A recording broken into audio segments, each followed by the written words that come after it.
Hello दोस्तों, पिछली class में हम लोगों ने किसी समतल आवेशित प्लेट के निकट विद्युत क्षेत्र की तीव्रता का सूत्र ज्ञात किया था। आज हम अपने टॉपिक को वहीं आगे से कंटिन्यू कर रहे हैं और आज का हमारा टॉपिक है समान पृष्ठ घनत्व की दो धन तथा ऋण आवेशित प्लेटों के मध्य तथा बाहर विद्युत क्षेत्र की तीव्रता। समान पृष्ठ घनत्व की दो धन तथा ऋण आवेशित प्लेटों के मध्य तथा बाहर विद्युत क्षेत्र की तीव्रता। इसके लिए मैं मान लेता हूँ कि मेरे पास दो प्लेट हैं, एक है प्लेट ए, इसको मान रहे हैं प्लेट ए, ये है प्लेट ए। अब प्लेट ए क्या है? धन आवेशित है। प्लेट ए धन आवेशित है। प्लेट ए धन आवेशित है।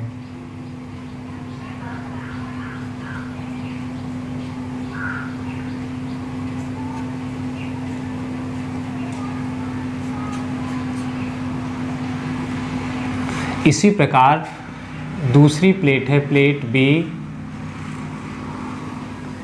दूसरी प्लेट है प्लेट बी,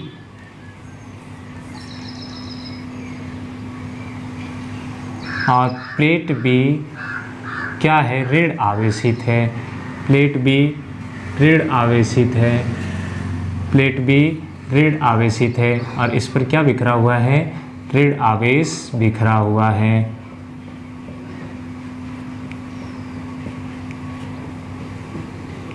मान लेते हैं कि इन दोनों प्लेटों का जो पृष्ठ घनत्व है वो सिग्मा है। इसका भी पृष्ठ घनत्व सिग्मा है, इसका भी पृष्ठ घनत्व सिग्मा है। देखिए ये प्लेट ऐसे रखी गई है, तो एक इसके बाहर वाला हिस्सा इधर का, एक इसके इधर का और एक इसके बीच का हिस्सा है। अर्थात इसमें कुल 3 क्षेत्र होंगे। इसको बोल रहे हैं, इधर वाले क्षेत्र को बोल रहे हैं P1 क्षेत्र, इधर वाले क्षेत्र को बोल रहे हैं P2 क्षेत्र, और प्लेट के इस पीछे वाले क्षेत्र को बोल रहे हैं P3 क्षेत्र। P3 क्षेत्र। देखिए ये है प्लेट A और ये वाली है हमारी प्लेट B। देखिए ये धन आवेशित प्लेट है, इससे विद्युत बल रेखाएं बाहर की ओर निकलेंगी, अर्थात विद्युत क्षेत्र की दिशा इस प्लेट के कारण कैसे होगी? इस दिशा में होगी और वो होगी ई ए। इसी प्रकार से यहाँ भी विद्युत बल रेखाएं बाहर की ओर निकलेंगी और यहाँ भी क्या होगा? ई ए। और ये ऐसे बाहर की ओर निकलेंगी तो इधर क्या हो जाएगा? ई ए। ठीक इसी प्रकार देखिए ऋण आवेशित प्लेट है, इसमें विद्युत बल रेखाएं भीतर की ओर प्रवेश करेंगी, तो यहाँ जो दिशा होगी वो कुछ ऐसी होगी ई बी। यहाँ भी भीतर की ओर प्रवेश करेंगी और ये दिशा हो जाएगी ई बी। इसी प्रकार से यहाँ भी भीतर की ओर प्रवेश करेंगी और जो दिशा होगी बी के विद्युत क्षेत्र की वो होगी ई बी। अब देखिए कल हम लोगों ने एक समतल आवेशित प्लेट के कारण विद्युत क्षेत्र की तीव्रता का सूत्र ज्ञात किया था। तो इसके लिए हम मान लेंगे कि केवल ये वाली प्लेट रखी गई है और ये वाली प्लेट नहीं है। तो लिखते हैं प्लेट ए के कारण, प्लेट ए के कारण, प्लेट ए के कारण विद्युत क्षेत्र, प्लेट ए के कारण विद्युत क्षेत्र कितना हो जाएगा? वो हो जाएगा ई ए बराबर सिग्मा बटे में 2 एप्सिलॉन नॉट, सिग्मा बटे में 2 एप्सिलॉन नॉट। इसी प्रकार प्लेट बी के कारण, प्लेट बी के कारण विद्युत क्षेत्र, प्लेट बी के कारण विद्युत क्षेत्र वो कितना हो जाएगा? वो हो जाएगा ई बी, और ई बी बराबर हो जाएगा सिग्मा बटे में 2 एप्सिलॉन नॉट। क्यों? क्योंकि दोनों प्लेटों का जो पृष्ठीय आवेश घनत्व है वो सिग्मा है। अब देखिए तीनों क्षेत्र के लिए अलग अलग निकालते हैं। तो P1 क्षेत्र में P1 क्षेत्र में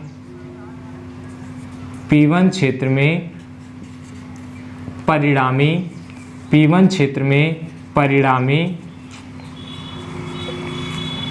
विद्युत क्षेत्र की तीव्रता, परिणामी विद्युत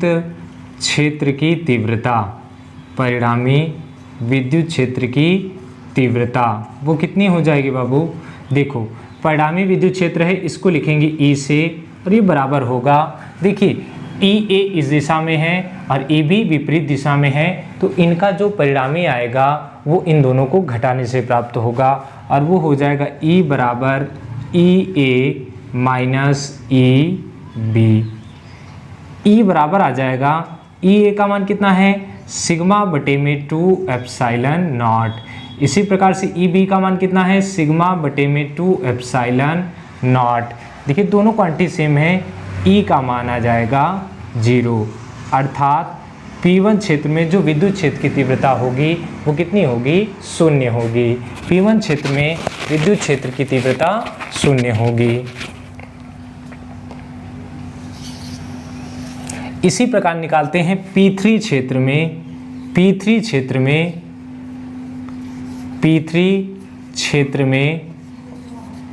विद्युत क्षेत्र की तीव्रता, P3 क्षेत्र में विद्युत क्षेत्र की तीव्रता P3 क्षेत्र में विद्युत क्षेत्र की तीव्रता वो कितनी हो जाएगी? उसको भी यदि मैं E से दिखाऊं तो किसके बराबर हो जाएगी? देखिए EA की दिशा इस ओर, EB की दिशा इस ओर, दोनों विपरीत दिशाओं में हैं, इसलिए इनका जो परिणामी आएगा वो कितना हो जाएगा? EA minus EB। E बराबर आ जाएगा, EA का मान कितना है? सिग्मा बटे में 2 एप्सिलॉन नॉट। EB का मान कितना है? सिग्मा बटे में 2 एप्सिलॉन नॉट। फिर से घटाएंगे तो E बराबर आ जाएगा 0, अर्थात P3 क्षेत्र में भी विद्युत क्षेत्र की तीव्रता 0 होगी। तो यहाँ से हम देख रहे हैं कि यदि समान पृष्ठ घनत्व की एक धन तथा एक ऋण आवेशित प्लेट रखी गई हो तो उसके बाहर विद्युत क्षेत्र की तीव्रताएं 0 होती हैं। जैसा कि आपने देखा कि P1 क्षेत्र प्लेट के बाहर विद्युत क्षेत्र की तीव्रता 0 है और P3 क्षेत्र में भी विद्युत क्षेत्र की तीव्रता 0 है। आप एक बार इसका स्क्रीनशॉट लीजिए, फिर हम अपने टॉपिक को आगे कंटिन्यू कर रहे हैं। अब निकालते हैं P2 क्षेत्र में विद्युत क्षेत्र की तीव्रता, P2 क्षेत्र में विद्युत क्षेत्र की तीव्रता, P2 क्षेत्र में विद्युत क्षेत्र की तीव्रता वो कितनी हो जाएगी? E बराबर, अभी आप देखिए EA भी इसी दिशा में और E भी इसी दिशा में, दोनों एक ही दिशा में है, इसलिए इनका जो परिणामी आएगा वो उन दोनों को जोड़ने से आएगा। तो E बराबर आ जाएगा EA प्लस EB। तो E बराबर आएगा, EA का मान कितना है? सिग्मा बटे में 2 एप्सिलॉन नॉट। EB का मान भी कितना है? सिग्मा बटे में 2 एप्सिलॉन नॉट। E बराबर आ जाएगा 2 एप्सिलॉन नॉट, यदि एलसीएम ले लें तो कितना आ जाएगा? Sigma plus sigma. दोनों को जोड़ेंगे तो E बराबर आ जाएगा 2 सिग्मा बटे में 2 एप्सिलॉन नॉट। 2 से 2 हो गया कैंसिल, E बराबर आ जाएगा सिग्मा बटे में एप्सिलॉन नॉट। अर्थात समान पृष्ठ घनत्व की यदि दो धन आवेशित तथा ऋण आवेशित प्लेटें के बीच हम विद्युत क्षेत्र की तीव्रता निकालें तो कितनी होती है? वो होती है E बराबर सिग्मा बटे में एप्सिलॉन नॉट। तो प्लेट के भीतर जो विद्युत क्षेत्र की तीव्रता है वो कितनी है बाबू? वो है सिग्मा बटे में एप्सिलॉन नॉट। अब प्लेट के बाहर यहाँ भी 0 और यहाँ भी 0। तो आप इसका स्क्रीनशॉट लीजिए, फिर हम अपने टॉपिक को आगे कंटिन्यू कर रहे हैं।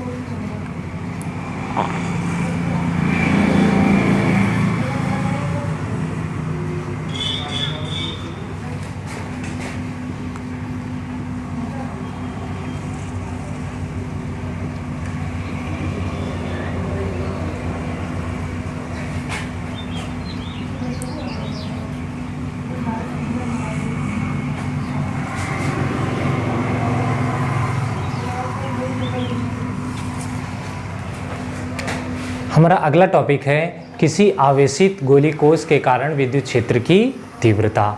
देखिए गोली कोष क्या होता है। गोली कोष होता तो एक गोला है, लेकिन यदि वही गोला खोखला गोला हो जाए तो उसी को हम कहते हैं गोली कोष। और गोली कोष की खासियत क्या होती है, जब इसको आवेशित किया जाता है तो इसका पूरा का पूरा आवेश इसके पृष्ठ पर एक समान रूप से वितरित हो जाता है। तो डायग्राम बनाते हैं। देखिए हमारे पास एक क्या है, गोली कोष है।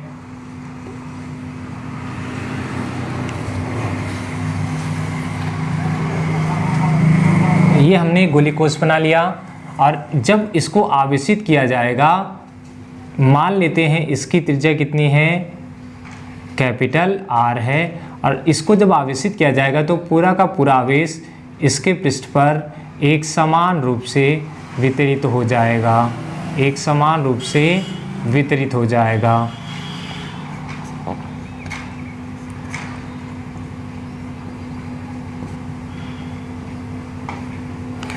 मान लेते हैं कि इसके गोले के केंद्र, यदि इसको नाम दे दें O, इसके गोले के केंद्र O से स्मॉल r दूरी पर कोई बिंदु P है, स्मॉल r दूरी पर कोई बिंदु P है जिस पर विद्युत क्षेत्र की तीव्रता ज्ञात करनी है। तो इसके लिए हम बिंदु P को थोड़ा छोटा कर लेते हैं। ये मान लेते हैं बिंदु P यहाँ कहीं है।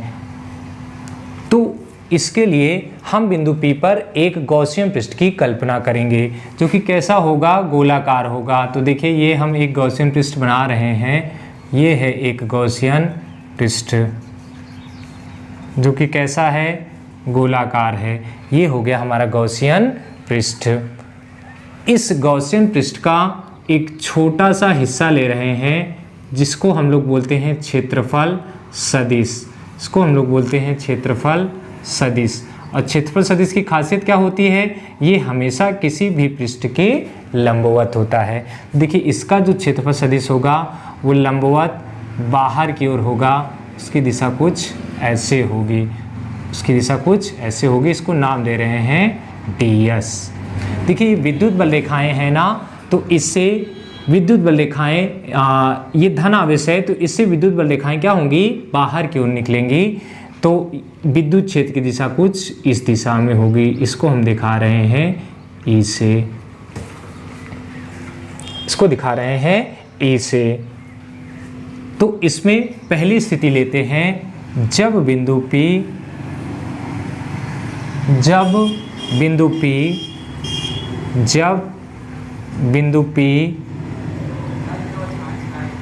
गोले के बाहर स्थित हो, गोले के बाहर स्थित हो, जब बिंदु P गोले के बाहर स्थित हो, जब बिंदु P गोले के बाहर स्थित हो। तो देखिए बिंदु P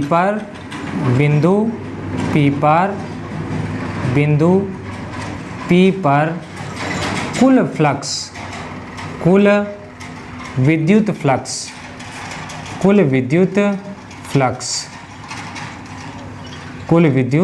फ्लक्स कितना हो जाएगा, वो हो जाएगा फाई बराबर इंटीग्रेशन E ds और cos थीटा।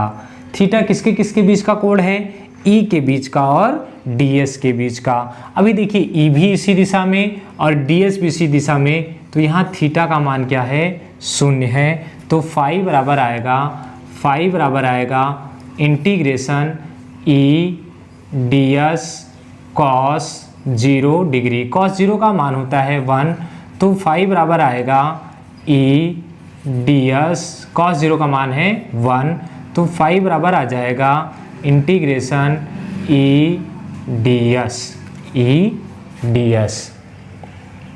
देखिए मैंने आपको बताया है पिछली क्लासों में कि D के बाद जो भी लिखा होता है सिर्फ वही परिवर्तनशील होता है, बाकी सारे क्या होते हैं, कांस्टेंट होते हैं।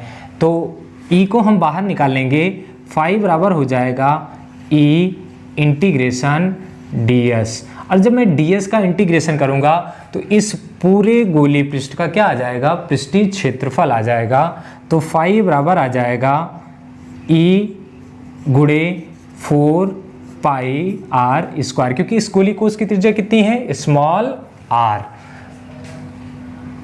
अब गॉस की प्रमेय से हम लोग क्या जानते हैं, गॉस की प्रमेय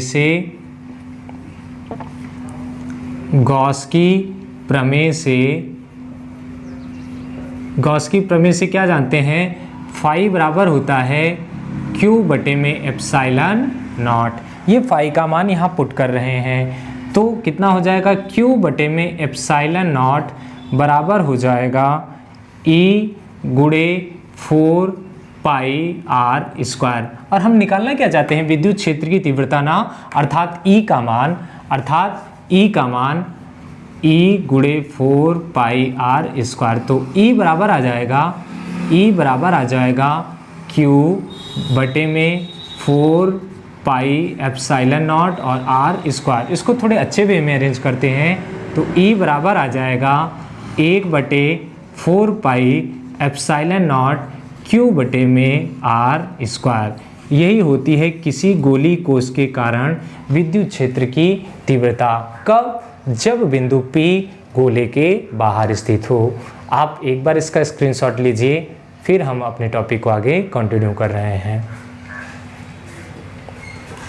जब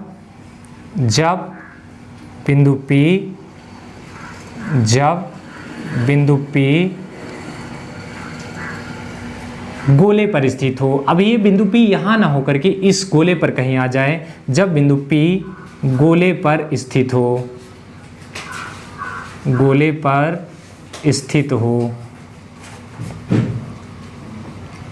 स्थित देखिए, जब बिंदु P इस गोले पर आ जाएगा तो ये कैपिटल आर और स्मॉल आर आपस में बराबर हो जाएंगे, अर्थात आर बराबर स्मॉल आर बराबर हो जाएगा कैपिटल आर के। स्मॉल आर बराबर कैपिटल आर इस वाले रिजल्ट में रख देंगे।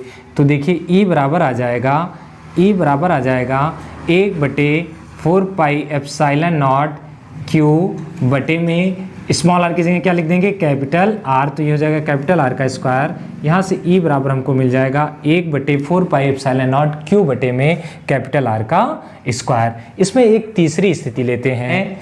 तीसरी स्थिति तब है जब